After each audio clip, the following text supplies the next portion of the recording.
Hello viewers, আশা করি সবাই ভালো আছেন। এখন আমি আপনাদেরকে দেখাবো জমি অনলাইনে নামজারি করতে কি কি কাগজপত্র লাগবে। জমির নামজারি আবেদন করতে কি কি কাগজপত্র লাগবে সে সম্পর্কে ধারণা দেব। ভিউয়ার্স, আপনি এক খণ্ড জমি নামজারি করবেন। আপনি জমিটি যদি ক্রয় সূত্রে মালিক হয়ে থাকেন তাহলে সেক্ষেত্রে আপনার কি কি কাগজপত্র থাকতে হবে নামজারি করার জন্য সেই সম্পর্কে বিস্তারিত ধারণা দেব। ভিউয়ার্স, আপনি ক্রয় সূত্রে যদি মালিক হন তাহলে আপনার কি কি থাকতে হবে? দলিল থাকতে হবে, সর্বশেষ খতিয়ান পর্চা থাকতে হবে এবং সিএস এসএ আরএস পর্চা থাকতে হবে। যদি না থাকে উপজেলা ভূমি অফিসে অথবা ইউনিয়ন পরিষদ ভূমি অফিসে গিয়ে উত্তোলন করবেন।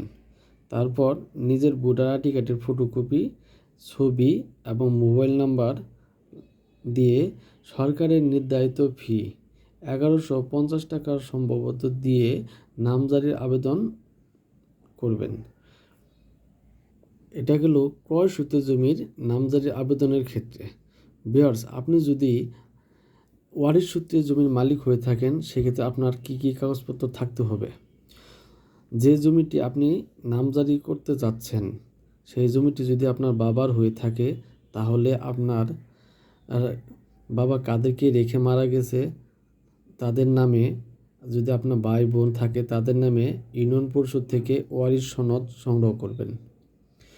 জমির দলিল থাকতে হবে, সর্বশেষ খতিয়ান থাকতে হবে, খতিয়ান পর্চা যেটাকে বলে, এবং এই জমির সিএস এসএ আরএস পর্চা উপজেলা ভূমি অফিস থেকে অথবা ইউনিয়ন পরিষদ ভূমি অফিস থেকে সংগ্রহ করবেন।